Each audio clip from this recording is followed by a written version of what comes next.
Generalinis laidos rėmėjas Vilniaus ginklai.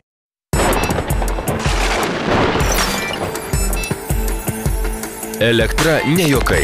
Instaliacija patikėkite profesionalams. www.lumenas.lt.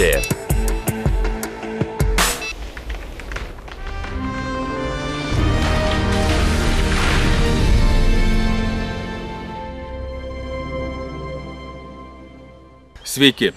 Įsisiūbavo medžioklės tykojant. Vakarus praleidžiame tyliai rimuodami bokštelės ir laukdami pasirodančių šernų, stirninų. Apie tai visa šiandieninė laida. Pirmas reportažas iš medžioklės Pilėnų klube, o pabaigsime laidą kartu su Akmenės medžiotojų būrelio vyrais. Į medžioklės trauksime tik po to, kai pasižiūrėsime reklamą.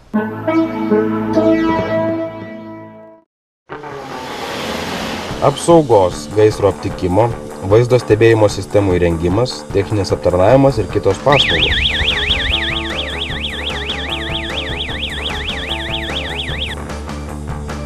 Alasa – apsaugos sistemos.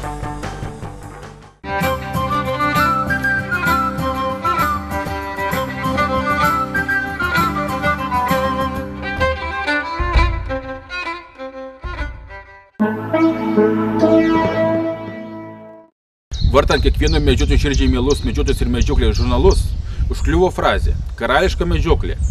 Po šio žodžio junginio įprasta ištarti "fazano medžioklė". Nejaugi kitos medžioklės negali būti karališkos? Ką apie tai manote jūs? Tai nebloga tema diskusijoms, bet apie tai gal kitose laidose. O šiandien kartu su Pilėnų klubo vyrais sėsime į bokštelius. Ką, sveiki dar kartą visi. Šiandien susirinkom gražiu oru į šernų ir stirninų medžioklę tykojant iš bokštelių. Medžiojam medžiotojų klubo Pilėnai plotose. Ir šiandien medžiojam šernus, patinus ir jauniklius ir stirninus. Selekcinius, aišku. Šiandien mūsų pakankamai daug. Apsėsim visus beveik plotus. Saugosim, kaip sakant, ūkininkų turtą, kad šernai neknistų pasėlių ir daržovių. Papildomai, kaip sakant, šiandien dar pažiūrim ir lapes ir mangutus. Ir ką, nei plauko, nei tauko, manau, vyrai.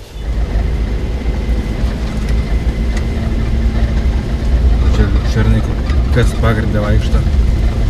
Taip, pagrindė yra, žinai, bandukės tokios nediskos, po kokius 4-5 jau antramečius. Arba jau, jeigu matai, jeigu vienas, tai žinok labai žiūrėk, nes tikėtina daugiau, tikėtina, kad bus kiaulių.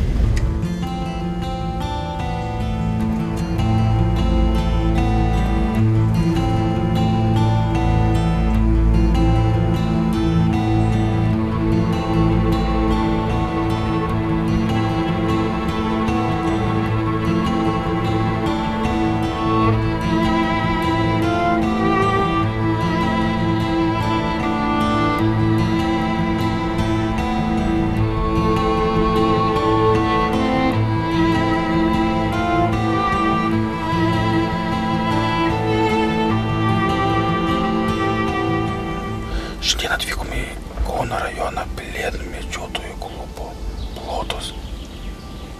Jau 9 valandos. Visi vyrai išsiskirstėme į bokštelius. Dabar tikimės iš šito kampo turėtų išlysti šernų banda. Dar sakant, čia nebuvo medžiota šiame bokštelyje. Ir tam rapsų lauke vaikšto dar 2 ožiai, vadinami stirninais. Sėdim grinai ant palaukės ir saugojam ūkininko žemės nuo kenkėjų.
jisai yra medžiojamas, bet reikia įstikinti.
Išėjo prieš 11, banda išėjo kokie 3 dideli ir 5 antramečiai, bet mažiukų šiųmečių aplamai net nesimatė.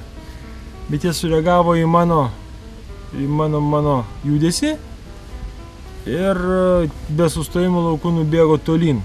Toliau sėdint, girdžiu per javus kažkas tai kaip ir grįžta, lanką padarė. Kur nebuvo javų, buvo numirkę javai, matėsi vienas greitai prabėgo ir šitas antras paskui ėjo. Tai tą antrą pavyko jau ir sumedžioti. Šiais metais tai mano pirmas. Daktaras Kęstutis Pėtelis primins medžioklių tykojant pagrindinės taisyklės. Pas mus yra gan populiari medžioklė tykojant, populiarėja, kadangi visgi jau medžioklė varant yra pabaigusi, o medžioklė tykojant, kadangi visgi pas mus šernai medžiojami gan ilgą laiką, iškyla klausimas, reiškia, visų pirma, dėl saugumo technikos tykojant. Saugumo technika yra labai aiškiai priešta medžioklės taisyklėse. Kas visų pirma būtina? Medžiot bokšteliuose medžiotojas iki bokštelio privalo eiti su šautuvu neužtaisytų. Šautuvas yra atlaužiamas, šautuvas turi būti atidarytas. Galima užtaisyti tik įlipus į bokštelį ir bokštelį šautuvo vamzdis gali būti nukreiptas tik tai viršų. Galbūt nukreiptas nei į apačią, nei į priekį nukreipti negalima. Prieš išlipandamas iš bokštelio medžiotojas privalo išimti šautuvo šovinius. Jeigu tai yra atlaužiamas šautuvas, jį atlaužti ir tik tada, reiškia, lipti. Dar labai svarbu yra tai, kad lipant į bokštelį visų pirma reikia pažiūrėti, ar jie tvirtos kopėčios. Kadangi medžiotojai turi daug draugų kabutėse, jie ne kartą atveju, kada būna kopėčios papjautos, sulaužytos ir panašiai. Visų pirma, gali rekomenduoti pirmiausia prie bokštelio pasilikti visus daiktus, šautuvą, kuprinę, tie, kas yra kuprinė, pasilikti viską ant žemės, įlipti į bokštelį, pažiūrėti, ar bokštelis tvirtas, po to tik nesitąsis. Nes visgi kritimas su šautuvu, ypač jeigu jis su taikliu, gali atnešti nemažų nuostolių. Jeigu medžioja keli medžiotojai, žinotų, kur yra jo kaimynai. Nors atrodo, kad sėdima bokšteliuose, yra pravartukas, žinotum, kur sėdi kaimynai, žinoti kaimynų medžiojimo vietą. Medžiotojas išlipęs iš bokštelio privalo jam prieinamų būdų pranešti gretimuose bokšteliuose esančiam medžiotojui, kad iš bokštelio išlipo. Taisyklės pranešimo nereglamentuoja, tai gali būti ir šviesos signalas, prižiūrėtojim pamirkstant, nors tiesiog žinote, kad pas mus su prižiūrėtojim tam tikrų metų laikų medžioti yra draudžiama. Gali būti garsnis signalas, jūs galite sušvilpti, surėkti, padainuoti. Taip pat ir signalas telefonu, jūs galite paskambinti kaimynam, kad aš iš bokštelio šlipau, bet tas yra būtina.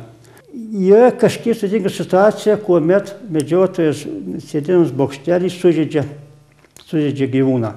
Aš kalbu apie šerną, kadangi visi kiti tamsios parų metus medžioti yra draudžiama, galima tik šernus medžioti. Toks būtų patarimas. Visų pirma, imkite tokį variantą patį geriausią. Tai tuomet, kada jūs turite medžioklinį šunį sugebantį sekti kraujo pėdsakų. Tada problemų nėra. Jūs pasišaukite šuniuką, parodėte jam pėdas, pasakėte ieškok, ir jūs savo laimingai sėdite prie bokštelio, laukite, ką tas šuo padarys. Atėjęs pasakys, kad radau, arba atėjęs pasakys, kad neradau. Bet pas mus, kad dar tokių idealių atvejų labai mažai, kadangi mūsų medžiotojai dar labai turi mažai šunų, kurie sugebėtų sekti kraujo pėdsakų. Antras variantas, jūs šuniuko neturite, jums tenka patiems. Toks yra patarimas, nesekti labai toli, sekti maksimum 100–150 metrų. Nes jeigu tokiame atstume žvėris nekrito, tai jis arba visai pabėgo, ar jis sužeistas nesunkiai. Ir jūs žinot, kad persiekęs šitas žvėris gali nubėgti labai toli. Geriau jūs įstikino, kad jūs pažiūrėjai pataikėt, yra pataikymo žymų, tai yra kraujo, yra šerių, bet jūs neradot kokius 100–150 atstumų, geriau tokį palikti, reiškia, tą aišku nutraukti ir atvažiuoti tuo met, kada bus šviesios paros laikas. Kitas dalykas, kadangi jūs vyresnį valdysite, kitas dalykas, sekti šerną nėra taip jau labai ir saugu. Sekant tamsoje galima naudotis prietaisais, gal naudotis prižiūrimi, nors medžioklės taisyklės neleidžia prižiūrimi šauti, bet medžioklės taisyklėse leidžiama sekti, tai reiškia ieškoti sužeistą. Taip pat yra įvairių prietaisų, kurie reaguoja į kraują, yra prietaisų, kurie reaguoja į šilumą. Jūsų tas sekimas, reiškia, šiek tiek palengvėja. Bet patarimas, jeigu neradote jau arti, geriau palaukite, įsimigokite ir rytoj ryte anksti, tik šventant būkite medžioklės vietoje ir tada daug yra garantuočiau, kad jūs tą žvėrį surasite. Po trumpos paskaitos vėl kylame į medžioklę. Tik šį kartą medžiosime Akmenės rajono Akmenės medžiotojų būrelio plotuose.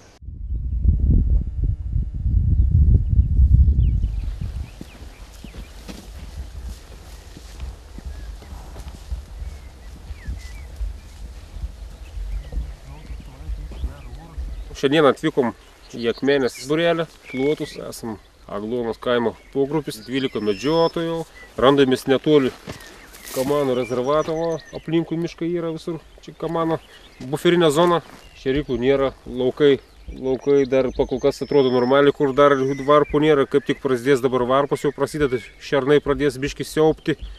Tai va dabar jau pradedam biškį sargauti, saugoti ūkininkam derlių, kad užderėtų normaliai.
Sėdėm bokštelį. Ką tik su kolegos susiskambinam, matė, yra 14 šernų.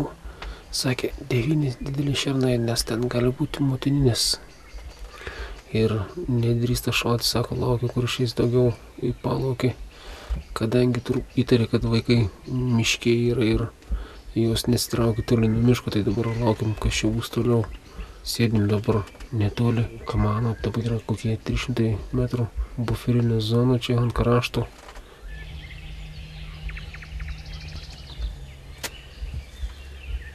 Mato, faktiškai, kai ateina medžioklė, kiekviena medžioklė yra išlenda bent jau pas vieną ar kitą po būrį šernų. Šiemet gana neblogas sezonas jau teko sumedžioti. Tai va, matysim, kaip čia seksis šio vakarą. Tai čia tos kiaulės tos pačios.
Medžioklė baigė šį vakarą, tai va jau sutemo.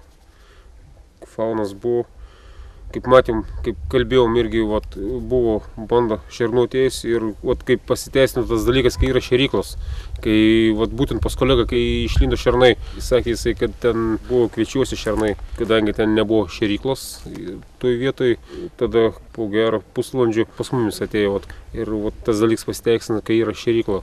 Kai jie vat, ne į pasėlius, o būtent vat, net kokia 2,5 valandas buvo šeryklo ir valgė tą grūdą. Šiaip vaizdų buvo, kolegas matė irgi iš žvėrių, ten buvo vienoje vietoje net apie 14-15 skaičiau, bet irgi daugumą šernų laikos dabar apsėję yra. Ten visų taip nepamatyti, bet pakankamai buvo šiandien, pakankamai.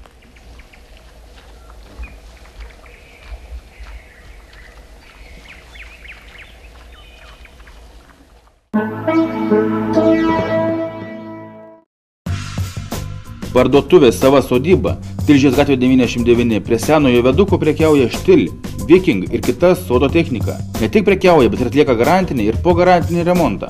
Kiekvienam klientui bus taikomos geros nuolaidos.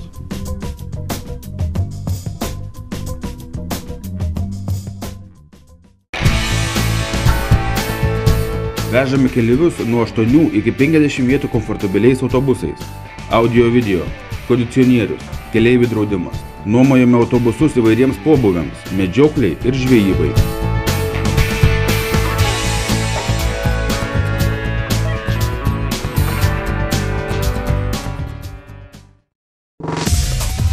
Kokybiška nauja technika sukuria profesionalų rezultatą ir taupo jūsų pinigus.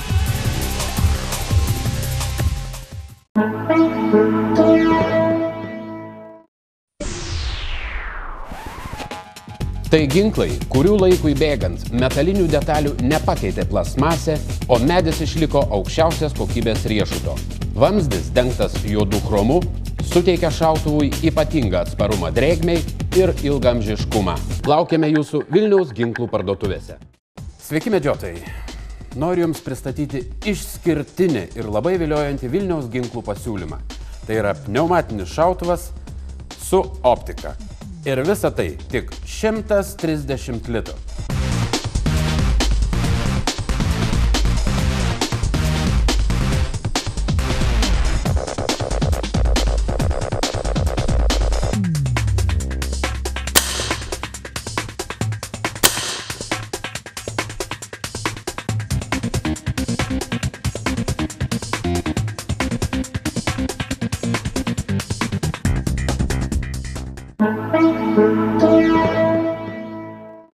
Tęsiasi Signalo firmos organizuojamas konkursas.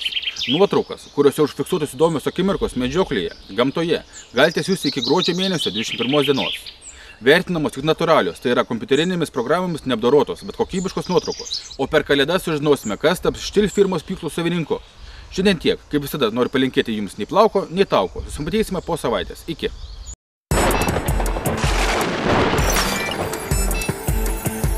Elektra ne juokai.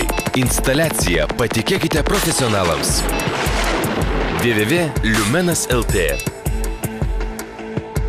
Generalinis laidos rėmėjas Vilniaus ginklai.